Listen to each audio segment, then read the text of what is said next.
भगवान श्री कृष्ण को नमस्कार करते हुए आप सभी का अनंत एकेडमी ऑफ मैथमेटिक्स में स्वागत है। देखिए, पार्ट 1 में मैं सेट 1 के एमसीक्यू सारे सोल्व कर चुका था। 10th क्लास मैथमेटिक्स का ये आपका क्वेश्चन पेपर है, जो अभी आपके पास सेट 1, सेट 2, सेट 3 हुए थे ना, उनमें से सेट 1 है ये। अब हम क्या करेंगे, क्वेश्चन नंबर 21 से आगे के क्वेश्चन सोल्व करना स्टार्ट करेंगे, क्योंकि 20 तक मैं ऑलरेडी पार्ट 1 में सोल्व करा चुका हूँ। अगर आपको एमसीक्यूज समझने हैं कि कौन सा क्वेश्चन किस तरह से होगा, तो आप पार्ट 1 देख लेना, ठीक है। अब हम आते हैं क्वेश्चन नंबर 21, यानी कि सेक्शन बी। बड़ी सिंपल सी कंडीशन है इसके अंदर। ये 4k गिवन है, इसके हमें k की वैल्यू फाइंड आउट करनी है, तो इसके लिए हमें इन सारी ट्रिग्नोमेट्रिक वैल्यूज का पता होना चाहिए, ठीक है। तो जैसे कि हमारे पास ये है कि भाई 4k, question number 21, 4k is equal to tan square 60 degree -2 cosecant square 30 degree -2 tan square 30 degree, ठीक है।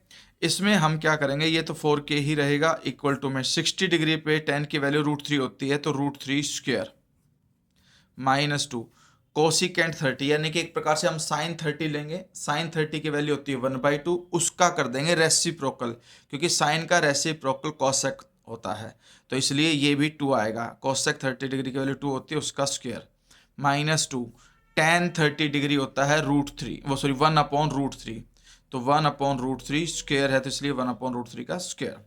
अब ये आ गया √3 स्क्वेयर, यानी कि स्क्वेयर और कैंसिल, यहाँ भी ये कैंसिल, तो ये तो आ गया 3, 2 स्क्वेयर 4, 4 इंटू 2 8 -2/3। एलसीएम ले लेते हैं। पहले तो ये देखिए 3 माइनस में 8 -5 -2/3 विच इज इक्वल टू, और फर्दर एलसीएम लेंगे तो 3 5 जा 15 -15 -2 डिवाइडेड बाई 3, यानी कि -17/3 आपके पास आ गया, और ये 4k आया, तो इसलिए हमारे पास जो k आएगा वो -17 डिवाइडेड बाई 3 इंटू 4 इसके डिनोमिनेटर में आ जाएगा, और वो आ जाएगा -17/12। ये आपका आंसर है, ठीक है। इसके बाद हम आते हैं 22nd क्वेश्चन पे। 22nd में क्या है, the probability of guessing the correct answer of a certain test question is x/12, यानी कि गैस करने की प्रोबेबिलिटी है हमारे पास x/12। If the probability of not guessing the correct answer is 5/6, यानी वो ये 6 है, then find the value of x। यानी कि जब कभी भी हमें किसी की भी प्रोबेबिलिटी और नॉट की भी प्रोबेबिलिटी, यानी कि हमारे पास एक फॉर्मूला होता है। फॉर्मूला ये होता है इसके अंदर, भाई क्वेश्चन नंबर 22, ठीक है। Let E be the event guessing the correct answer, ठीक है, ये हमने मान लिया, ठीक है। उसके बाद हमारे पास एक कंडीशन होती है कि उसके होने की और उसके नहीं होने की दोनों की प्रोबेबिलिटी का एडिशन क्या होता है, 1 होता है। तो हमारे पास नॉट गैसिंग की भी गिवन है और गैस करने की भी प्रोबेबिलिटी गिवन है, और वो क्या क्या गिवन है आपको देखिए। गैस करने की प्रोबेबिलिटी है x/12, और probability of not guessing the correct answer is 5/6, ठीक है। तो वो हमारे पास क्या आ जाएगा, x/12 plus 5/6 is equal to 1। हम क्या करते हैं कि भाई एलसीएम ले लेते हैं। पहले 12 हमने एलसीएम ले लिया, तो यहाँ पर सिर्फ x आएगा, प्लस 6 2 जा 12, तो यहाँ 5 2 जा 10 हो जाएगा, is equal to 1। Further employ करके x plus 10 is equal to 12 उधर चला जाएगा, 12 इंटू 1 12, और फिर आपके पास x की वैल्यू आ जाएगी 12 minus 10 which is equal to 2, ठीक है। तो ये हमारे पास x की वैल्यू होगी, और यही आपका आंसर होगा इसके अंदर। अब हम आते हैं क्वेश्चन नंबर 23 पे। Find the smallest number which is divisible by both 644 and 462। जब भी आपसे ये पूछे ना कि smallest number which is divisible by both the number, तो वहां हमेशा क्या निकलेगा, एलसीएम निकलेगा, ठीक है। क्योंकि एलसीएम निकलने के बाद जो एलसीएम आएगा वो इन दोनों नंबरों से डिविजिबल होगा। तो 644 और 462 का एलसीएम निकालने के लिए हम एक ट्रिक अपनाएंगे। देखिए, प्राइम फैक्टराइजेशन कर देते हैं। पहले करते हैं हम पहले वाले नंबर की, जो है 644, यानी कि क्वेश्चन नंबर 23 है आपका, ए पार्ट में पहले कर रहा हूँ, ठीक है। 644, अगर बी किया है किसी ने तो मैं वो भी सोल्व करूंगा। 2 3 जा 6, 2 2 जा 4, 2 2 जा 4, अभी ये फिर 2 से जा सकता है, 2 1 जा 2, 1 कैरी और 12 हुआ, 2 6 जा 12 फिर 1। अब ये देखिए 2 से तो होता नहीं है, 3 से भी नहीं होगा, 4 से भी नहीं होगा, 5 से भी नहीं है, 6 से भी नहीं है, 7 से देखते हैं ट्राई करके, 7 2 जा 14, ठीक है, और 2 1 है तो 7 3 जा 21, इसके अलावा ये नहीं होगा, ठीक है। तो हमारे पास 644 के फैक्टर बन गए 2 इंटू 2 इंटू 7 इंटू 23, यानी कि 2 स्क्वेयर 7 पावर 1 और 23 की भी पावर 1। और नेक्स्ट नंबर है हमारे पास 462, ठीक है, 2 2 जा 4, 2 3 जा 6, 2 1 जा 2।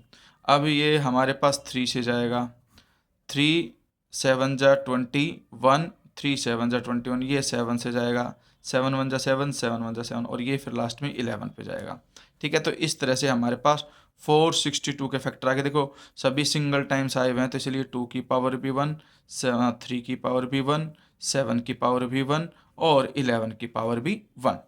अब हमारे पास जो एलसीएम होता है उसको निकालने का तरीका है, देखिए 2 इन दोनों में है हमारे पास, और उन दोनों में जो मैक्सिमम पावर है वो लिखी जाएगी 2 स्क्वायर। 3 सिंगल टाइम है तो यहीं लिखोगे, 7 दोनों में है तो 7 को सिर्फ एक बार लिखोगे, फिर 11 और 23 इन सब का प्रोडक्ट करना है हमें, ठीक है। तो पहले तो ये देखिए 2 2 जा 4, 4 3 जा 12, 12 7 जा 84, और इधर आपके पास 23 इंटू 11 है। तो हम एक चीज़ कर सकते हैं, 11 3 जा 33, 11 2 जा 22 और प्लस 3 25, 253। अब हम क्या करेंगे, 253 को 84 से मल्टीप्लाई करेंगे, 4 3 जा 12, 1 कैरी, 4 5 जा 20 प्लस 1 21, फिर 2 कैरी, 4 2 जा 8, 8 प्लस 2 10, फिर क्रॉस यहाँ पर 8 3 जा 24, 2 कैरी गया, 8 5 जा 40 प्लस 2 42, 4 और 8 2 जा 16 प्लस 4 20। तो ये तो आ गया 2, ये आ गया 5, ये आ गया फिर 2, फिर 1 और फिर 2। तो हमारे पास एलसीएम क्या आया, 21252 is the least number which is divisible by both 644 and 462। अब हम आते हैं नेक्स्ट क्वेश्चन पे, जो कि आपके पास इसमें ये है। देखिए क्वेश्चन को समझिए पहले कि क्या कहता है ये। 2 numbers are in ratio 4:5 and their HCF is 11. Find the LCM of these numbers. In numbers का हमें LCM फाइंड आउट करना है। तो देखिए अगर HCF जो 11 है, इसका मतलब होता है कि वो हाईएस्ट कॉमन फैक्टर है आपका, ठीक है। अब हाईएस्ट कॉमन फैक्टर है तो एक प्रकार से हम क्या कर सकते हैं, 44 और 55 दो नंबर हम ले सकते हैं, क्योंकि दोनों नंबरों में से हमारे पास क्या कॉमन आ रहा है, 11 कॉमन आ रहा है। और इसके अलावा अगर हम कोई भी नंबर लेंगे तो फिर HCF आपका 11 नहीं आएगा, कोई और वैल्यू फिर आपके पास HCF आएगी। तो 4:5 होने की वजह से जो HCF गिवन है हमें वो मैक्सिमम कॉमन वैल्यू है इन दोनों, जैसे कि मान लो 4x और 5x है, दोनों में से मैक्सिमम कॉमन x आता है, तो x क्या होगा आपका 11। तो 11 4 जा 44 और 11 5 जा 55। तो यहाँ पर हमारे पास क्या हो जाएगा, क्वेश्चन नंबर है आपका 23B पार्ट, 4:5 दे रखी है और HCF जो है वो आपका क्या दे रखा है 11, ठीक है। क्लियरली जैसे कि मान लो let the 2 number be 4x and 5x, therefore HCF of 4x and 5x is x, which is 11. So A is equal to में 4 into 11 which is equal to 44, और B is equal to 5 into 11 which is equal to 55, ठीक है। अब हम क्या करेंगे, हमें निकालना है LCM। तो पहले तो देखिए हम अगर हम 44 और 55 इन दोनों को एक साथ लेके चलते हैं, दोनों के दोनों 11 से आपके डिवाइड हो रहे हैं, तो 11 4 जा 44, 11 5 जा 55। अब ये दोनों में से कुछ और कॉमन नहीं है, तो सीधी सी बात है LCM जो आएगा वो आएगा 11 इंटू 4 इंटू 5, यानी कि 11 इंटू 5 4 जा 20, 11 2 जा 22, ये आ जाएगा आपके पास LCM। यही हमें निकालना था, ठीक है। अब हमारे पास 24th क्वेश्चन में ये है कि भाई आपके पास find the value of k, show that the quadratic equation 4x² plus kx plus 1 equal to 0, has real and equal roots, की जो रूट्स हैं वो रियल भी होने चाहिए और आपके पास क्या होने चाहिए, इक्वल। ठीक है, तो रियल एंड इक्वल वाली कंडीशन आपको याद आनी चाहिए। तो पहले तो हम यहाँ पे क्या करते हैं कि क्वेश्चन नंबर 24 के अंदर जो गिवन इक्वेशन है वो हम पहले लिख देते हैं, 4x² plus kx plus 1 equal to 0। किसी भी क्वाड्रेटिक इक्वेशन को जनरल फॉर्म से जब हम कंपेयर करते हैं तो ए बी सी की वैल्यू निकल करके आएगी। ए आ गया आपके पास 4, बी आ गया आपके पास k, सी आ गया आपके पास 1। फिर से समझ लो, x² का जो कॉफिशिएंट है वो a कहलाएगा, x का जो कॉफिशिएंट है वो b कहलाएगा और जो कांस्टेंट टर्म है वो c। तो इस तरह से a 4, b k और c 1 आ जाएगा आपके पास। इसके बाद हम डिस्क्रिमिनेंट निकालते हैं यानी कि d, और d का फॉर्मूला होता है b² माइनस 4ac, यानी कि b की वैल्यू है आपके पास k, तो k² माइनस 4 इंटू a की वैल्यू 4 और c की वैल्यू 1। तो ये d की वैल्यू आपके पास क्या आ गई, k² माइनस में 4 4 जा 16। इट इज गिवन डैट, हमें क्वेश्चन में क्या गिवन है भाई, it is given that roots are real and equal. Real and equal है तो इसका मतलब डी शुड बी 0, डी आपके पास क्या आएगा, 0 आएगा। इसका मतलब है k² minus 16 is equal to 0।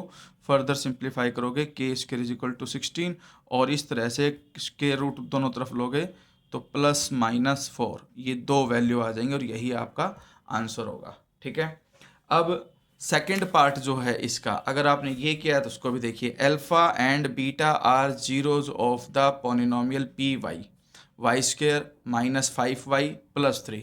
इसमें मोस्टली बच्चे एक मिस्टेक करते हैं और मिस्टेक ये करते हैं कि वो इसको मिडिल टर्म सेपरेट से सोल्व करके रूट निकालने की कोशिश करते हैं, लेकिन कई इक्वेशन आपको इन क्वेश्चन की जो टाइप है उनमें आपके फैक्टर नहीं बन पाते बच्चों से, तो वो कन्फ्यूज हो जाते हैं।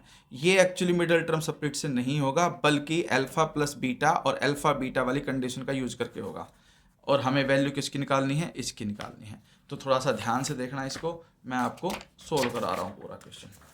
तो हमारे पास जो पी वाई है, question number 24 B part, P Y is equal to y² minus 5y plus 3। ठीक है, तो ये आपके पास आ गया। यहाँ पर भी देखिए a जो होगा वो y का कोफिशिएंट 1, y² का कोफिशिएंट 1, b जो है वो y का कोफिशिएंट माइनस 5 और जो c कांस्टेंट टर्म है वो आपके पास क्या है, 3। ये कंडीशन आ गई। अब अल्फा और बीटा इसके जीरोज गिवन है, तो अल्फा प्लस बीटा का फॉर्मूला होता है माइनस बी बाई ए, यानी कि माइनस फिर ब्रैकेट में माइनस 5 रखो डिवाइडेड बाई 1, तो ये आ गया 5, क्योंकि नेगेटिव नेगेटिव पॉजिटिव और अपॉन में 1 इसलिए 5 ही लिखेंगे। और alpha into beta is equal to C upon, ये फॉर्मूले याद रख लेना, सी की वैल्यू है 3 और ए की वैल्यू है 1, तो ये 3 के इक्वल आ गया। हमें वैल्यू किसकी निकालनी है, alpha power 4 beta cube plus alpha cube beta 4, इसकी वैल्यू निकालें। तो ध्यान से देखिए, अल्फा क्यूब बीटा क्यूब को मैं कॉमन ले सकता हूँ, यहाँ से alpha cube beta cube common जाएगा तो 4 में से 3 बाहर जा चुके, तो एक अल्फा की पावर 1 बचेगी और बीटा आपका कंप्लीट बाहर गया तो उसकी पावर 0 बचेगी। फिर सेम वे में यहाँ से भी अल्फा क्यूब बाहर गया तो अल्फा की 0 बचेगी और बीटा की पावर 1 बचेगी, यानी कि आपके पास ये अल्फा इंटू बीटा है होल क्यूब हो गया, और ये आपका अल्फा प्लस बीटा, क्योंकि किसी की भी पावर 0 उसकी वैल्यू 1 हो जाती है, इसकी तो बीटा, ये तो बीटा 1 ही रहेगा लेकिन ये आपका 1 हो जाएगा। तो इस तरह से आपके पास क्या आ गया, अल्फा प्लस बीटा। अब मैं इन दोनों की वैल्यू रख सकता हूँ, अल्फा इंटू बीटा की वैल्यू क्या है, 3 क्यूब, अल्फा प्लस बीटा की वैल्यू क्या है आपके पास 5, तो इंटू में 5, 3 क्यूब 27 इंटू 5, मल्टीप्लाई कर देते हैं, 5 7 जा 35, 5 2 जा 10, 10 प्लस 3 135 इसका आंसर होगा। अब हम आते हैं क्वेश्चन नंबर 25 पे। 25 क्या कहता है उसको समझिए। Prove that the tangents drawn at the ends of a diameter of a circle are parallel, यानी कि आपके पास एक सर्कल गिवन है, उसमें हम एक डायमीटर ड्रॉ करेंगे, फिर डायमीटर के जो एंडिंग पॉइंट है वहाँ से दो टेंजेंट्स जाएंगी, उनको हमें क्या वेरीफाई करना है, पैरेलल शो करना है। तो इसके लिए हम पहले आप एक फिगर ड्रॉ करोगे, पेंसिल से ड्रॉ करना आप, जैसे कि मान लो we are given a circle with centre O and A B is the diameter, ये सेंटर हमने ओ ले लिया, ये पॉइंट ए और ये पॉइंट मैंने बी ले लिया, ठीक है, कि we are given a circle with centre O and A B is diameter, ठीक है, ये तो कंडीशन गिवन है हमें। फिर कंस्ट्रक्शन कर देते हैं, एक कंस्ट्रक्शन और कर देते हैं। ये हमने एक टेंजेंट ड्रॉ की, इसको मैं P और इसको मैं Q मान लेता हूँ, ठीक है, और ये मैंने क्या ले ली, X और Y, कि भाई ड्रॉ PQ एंड XY, ठीक है, एज टेंजेंट्स, ठीक है, ये टेंजेंट्स हमने ड्रॉ कर ली। अब हमें टू प्रूव क्या करना है, टू प्रूव ये करना है कि भाई जो पी क्यू है वो पैरेलल है किसके, एक्स वाई के। तो आपको पता है कि भाई ओ ए रेडियस है, और रेडियस और टेंजेंट के बीच में जो एंगल बनता है वो 90 डिग्री का बनता है। तो आप लिखोगे कि भाई angle O A P is equal to 90 degree. Same way में ओ बी वाई, तो angle O B Y is equal to 90 degree, condition लिख देना, ठीक है, angle at the point of contact is 90 degree. Point of contact पे जो angle बनता है 90 डिग्री का बनता है बिटवीन रेडियस एंड टेंजेंट्स, वो लाइन और लिख देना आप। अब आप ध्यान देखिए, ये एंगल इधर की तरफ 90 डिग्री का है, ये एंगल इधर की तरफ 90 डिग्री का, which are alternative angles, when alternative angles are equal lines will be parallel. तो ठीक है, तो आप यहाँ पे लिख दोगे angle O A P is equal to में angle O B Y which are alternative angles, so PQ parallel to XY, दोनों पैरेलल हो जाएंगे आपके पास, ठीक है, यही हमें वेरीफाई करना था, लास्ट में लिख देना हैंस प्रूव्ड, ठीक है। अब हम करते हैं सेक्शन सी का question number 26 A part. If the mid point of the line segment joining the points A and B is XY, तो पहले तो हम एक काम करते हैं, पहले तो मिड पॉइंट एक्स वाई की ही वैल्यू निकाल लेते हैं, फिर एक्स वाई की वैल्यू यहाँ पुट करेंगे और फिर वहाँ से के की वैल्यू निकल करके आ जाएगी, ठीक है। तो इसको समझने के लिए हमें आगे बढ़ना होगा। देखिए क्या करना है, हमारे पास है क्वेश्चन नंबर 26। जैसे कि आपके पास ये एक लाइन ड्रॉ कर दी हमने, पहला पॉइंट हमने ले लिया ए जो कि 3,4 है, दूसरा पॉइंट हमने ले लिया बी जो कि k,6 है। तो आप लिखोगे mid point of A B is x1 plus x2। देखो फॉर्मूला जरूर लिख दिया करो क्योंकि उसके ना मार्क्स मिल जाते हैं आपको, y1 plus y2 divided by 2। तो mid point of A B जो है वो तो है आपके पास x कोमा वाई, क्योंकि पी एक्स कोमा वाई दे रखा है, इधर ये x1 है और ये x1 है और ये x2 है। तो 3 प्लस के डिवाइडेड बाई 2 कोमा 4 प्लस 6, ठीक है, 4 प्लस 6 डिवाइडेड बाई 2। तो ये आपके पास जो x है वो तो आ गया आपके पास 3 plus k upon 2 and y is equal to 10/2 यानी कि 5। अब आपके पास इक्वेशन क्या है, x plus y minus 10 is equal to 0।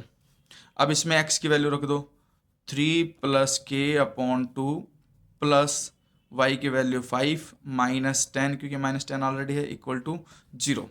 यहाँ पर ये हो गया 3 प्लस के डिवाइडेड बाई 2, 5 माइनस 10 माइनस 5 आएगा, माइनस 5 लिखो इक्वल टू 0। फिर एम्प्लॉय करके 3 plus k upon 2 is equal to minus 5 उधर जाएगा प्लस 5, फिर 3 प्लस के इज इक्वल टू 5 2 जा 10, और इस तरह से आपके पास के की वैल्यू आ जाएगी 10 minus 3 which is equal to 7, और ये 7 जो है ये आपका आंसर होगा, ठीक है। अब हमारे पास इसके बाद नेक्स्ट क्वेश्चन आता है। नेक्स्ट क्वेश्चन क्या है, बी पार्ट इसका, find the coordinates of the points which divide the line segment joining A and B into 4 equal parts, यानी कि हमें वो पॉइंट निकालने हैं जो इनको 4 पॉइंट्स में 4 पार्ट्स में इक्वली डिस्ट्रीब्यूट करे या डिवाइड करे। तो इसके लिए आप देखिए क्या है, जो क्वेश्चन नंबर 26 बी पार्ट, सबसे पहले तो आप एक लाइन ड्रॉ कीजिए। ठीक है, ये पॉइंट हमने ए ले लिया और ये पॉइंट हमने बी ले लिया, जो कि ऑलरेडी आपको गिवन है। ए की वैल्यू गिवन है -2,2 और बी की वैल्यू आपको गिवन है 2,8। तो यहाँ पर मैंने पॉइंट ले लिया सी, यहाँ मैंने पॉइंट ले लिया डी और लास्ट में पॉइंट मैंने यहाँ ई ले लिया। ठीक है, let the point C D E such that A C equal to C D is equal to D E is equal to E B. ठीक है, तो हमारे पास कंडीशन ये है, let us consider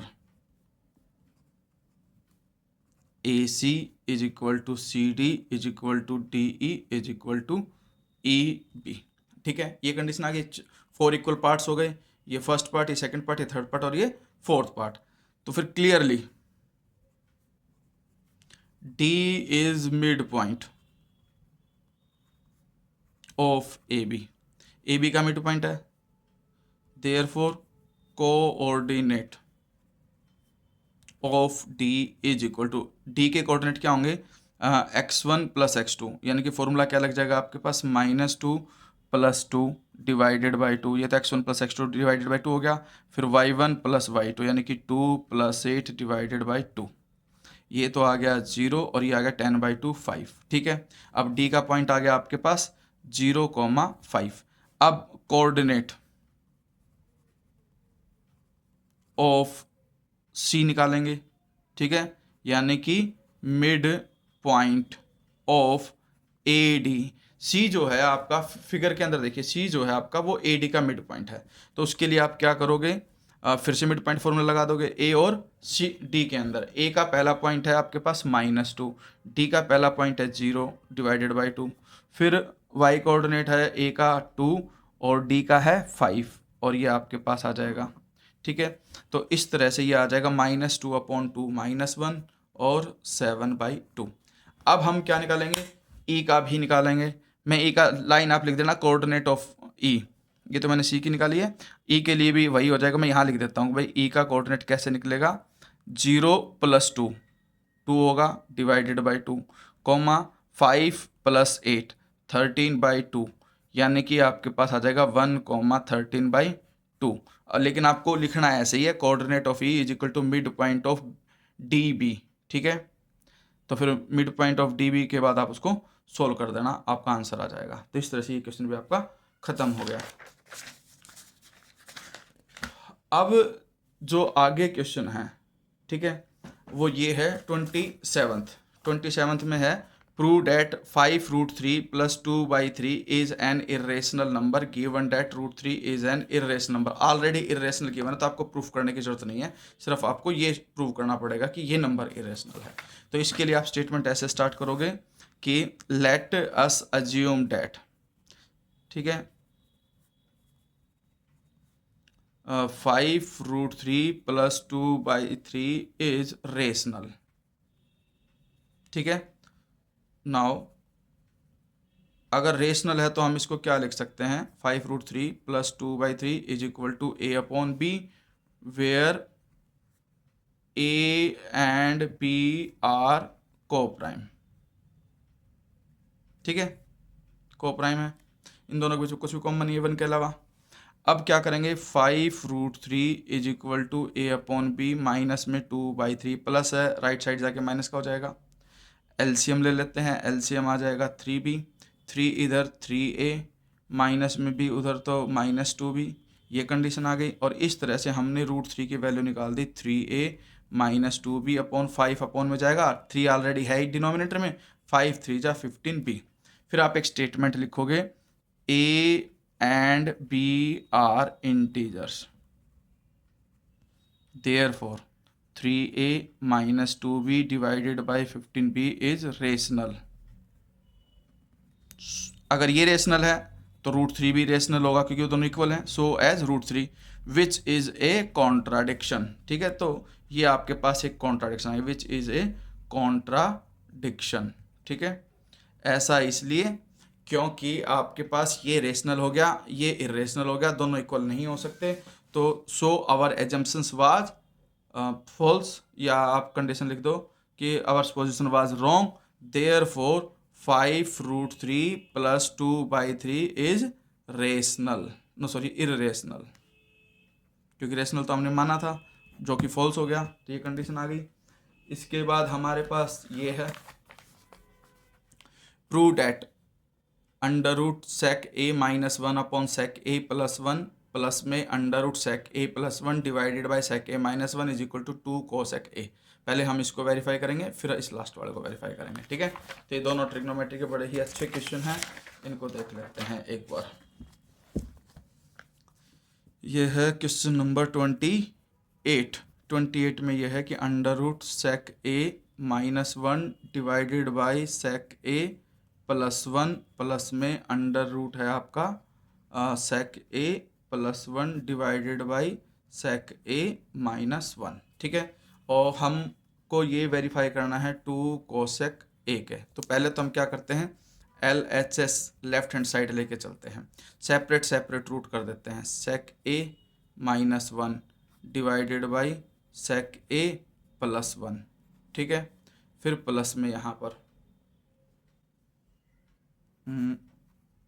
sec a+1 divided by sec a-1, ठीक है। अब LCM ले लेते हैं। तो एलसीएम लेने का एक सिंपल तरीका हमारे पास ये होता है, जब a/b और c/d हो तो a और d को मल्टीप्लाई कर दो, प्लस में b और c को मल्टीप्लाई कर दो, डिवाइड में इन दोनों का प्रोडक्ट लिख दो। ये तरीका होता है, ठीक है। तो यानी कि क्रॉस मल्टीप्लाई करके डिनोमिनेटर को भी आपस में मल्टीप्लाई कर देना। तो ये रूट में है, ये भी रूट में है और सेम वैल्यू है, और जब हम मल्टीप्लाई करेंगे तो एक प्रकार से कंडीशन क्या आ जाएगी, देखिए sec a-1 ये अंडर √ में है, ये भी मल्टीप्लाई में आएगा, sec a-1 ये भी अंडर √ में, फिर प्लस का साइन इधर ये मल्टीप्लाई हो जाएगा कि अंडर √ में sec a+1 under √ sec a+1 whole divided by इन दोनों का प्रोडक्ट। तो ये आ जाएगा sec a+1 और इंटू में sec a-1। तो हम देखते हैं कि भाई ये √x इंटू √x x हो जाता है, इसलिए ये दोनों मल्टीप्लाई होकर रूट हट जाएगा, सिर्फ कंडीशन क्या बचेगी sec a-1 की। फिर प्लस में सेम वैल्यू है दोनों में और रूट में है, तो ये भी आपका रूट हट जाएगा और sec a+1 बचेगा। डिवाइड में इन दोनों का प्रोडक्ट हो जाएगा, क्योंकि रूट में ही है दोनों। तो हमारे पास प्रॉपर्टी होती है कि √m इंटू √n होता है, तो √mn लिख सकते हैं। तो उस कंडीशन से आपके पास ये हो जाएगा sec a+1 है, sec a-1 है, तो sec स्क्वायर a-1 हो जाए, क्योंकि a+b इंटू a-b होता है a² - b²। यहाँ पर -1 से +1 cancel, sec a plus sec a तो हो जाएगा आपके पास 2 sec a, ठीक है। डिवाइड में हमारे पास एक फॉर्मूला होता है, ध्यान रखना, sec square a-1 equal to tan square a, और ये आ जाएगा tan स्क्वायर a और उसका अंडर √ तो स्क्वायर से अंडर √ कैंसिल, ये हो गया 2 sec a divided by tan a, ठीक है। इसमें हम साइन को उसमें कन्वर्ट कर देते हैं सभी को, 2 एज इट इज, sec को 1/cos लिख देता हूँ, ये 1/tan ऊपर जाके कोट हो जाएगा, और कोट को मैं लिख सकता हूँ cos a/sin a। फिर से समझ लो ध्यान से, ये 1/tan है, 1/tan को मैंने कोट किया, फिर कोट को मैंने cos/sin किया, तो यहाँ cos से cos कैंसिल, ये 2 एज इट इज, 1/sin है, 1/sin न्यूमरेटर में जा करके हो जाता है cosec a, ठीक है। तो ये आपका वेरीफाई हो गया, which is equal to RHS। अब हम करते हैं इसका B part, question number 28 B part, which is equal to, मैं पहले LHS ही लिख देता हूँ कि भाई LHS क्या है आपके पास, 1/cot a minus cos a है, फिर इंटू में 1/sin a माइनस में sin a है, और वो इक्वल वेरीफाई करना 1/tan a plus cot a। Simple NCERT का क्वेश्चन है, बस उसमें क्या था, यहाँ पे sec था और यहाँ cosec गिवन था। तो अब हम इसको सोल्व करते हैं। LHS 1/cos a minus cos a into 1/sin a minus sin a। LCM ले लेते हैं इसका, cos इंटू cos स्क्वायर हो जाएगा, तो ये 1 एज इट इज, माइनस में cos square a divided by cos a। LCM कैसे लिया गया ध्यान देना, ये यहाँ मल्टीप्लाई हुआ, 1 minus cos into cos square divide में cos a आ जाएगा। सेम वे में साइन यहाँ मल्टीप्लाई हो जाएगा, 1 minus sign square a divide में साइन a। तो हम देखते हैं कि जो 1 माइनस cos स्क्वायर है, फॉर्मूले के अकॉर्डिंग 1 माइनस cos स्क्वायर होता है sign square a divided by cos A into 1 minus sine square होगा कोस स्क्वायर ए डिवाइड में साइन ए। तो हम देखते हैं इस साइन से तो ये एक पावर कैंसिल, क्योंकि साइन स्क्वायर ए अपॉन साइन ए सिर्फ साइन ए बचेगा, इस कोस से ये पावर कैंसिल, तो क्या बच गया आपके पास साइन ए इंटू कोस ए। ये तो आपके पास LHS आया, ठीक है। अब हमें RHS को भी सिंप्लीफाई करना है, तभी दोनों एक दूसरे के इक्वल आ सकते हैं। तो RHS जो है आपका वो है 1/tan A plus cot A, ठीक है, विच इज इक्वल टू 1/tan को मैं लिख सकता हूँ sine A divided by cos A, plus cot को मैं लिख सकता हूँ cos A divided by sine A, is equal to हम एलसीएम ले लेते हैं 1 के अपॉन में ही, साइन यहाँ मल्टीप्लाई होगा साइन स्क्वायर ए, कोस यहाँ मल्टीप्लाई होगा, जो मैंने क्रॉस मल्टीप्लिकेशन वाला मेथड समझाया था एलसीएम का, उससे कोस into cos, cos square A, और होल के डिवाइड में क्या आ जाएगा इन दोनों का प्रोडक्ट, कोस ए इंटू साइन ए, ठीक है। अब आपको पता है कि भाई ये जो वैल्यू है, देखिए ये इधर चली जाएगी ऊपर न्यूमरेटर में, ठीक है, क्योंकि एक रूल होता है 1 के अपॉन में b अपॉन सी हो तो वो c अपॉन b हो जाता है, तो उस रूल से ये कोस और साइन जो है ये तो चले जाएंगे ऊपर, sine a into cos A, और नीचे क्या बच जाएगा आपके पास sine square a plus cos square A, और sine square A plus cos square equal to 1 होता है, इसलिए सिर्फ ये बच जाएगा साइन ए इंटू कोस ए। तो RHS जो है वो आया sign A into cos A, और जो हमारे पास LHS आया था वो भी हमारे पास क्या आया था LHS साइन ए इंटू कोस ए। तो इस तरह से LHS और RHS दोनों ही सेम वैल्यू के इक्वल आ गए, तो इसलिए एक दूसरे के इक्वल होंगे, ठीक है। इससे आगे के जो क्वेश्चन हैं वो मैं आपको नेक्स्ट एपिसोड में सोल्व करूंगा, पहले आप यहाँ तक अच्छे से समझ ले पार्ट 1 और पार्ट 2। पार्ट 1 में सारे MCQs हैं, पार्ट 2 में मैंने ये कर दिया, अब पार्ट 3 में मैं सेक्शन C और इसके जो बचे हुए 2-3 क्वेश्चन हैं वो करूंगा सेक्शन C के, ठीक है। और एक स्पेशल पार्ट सिर्फ केस स्टडी का बनाऊंगा, तो चैनल को सब्सक्राइब कीजिए और प्लेलिस्ट देखना 10th क्लास सैंपल पर। धन्यवाद।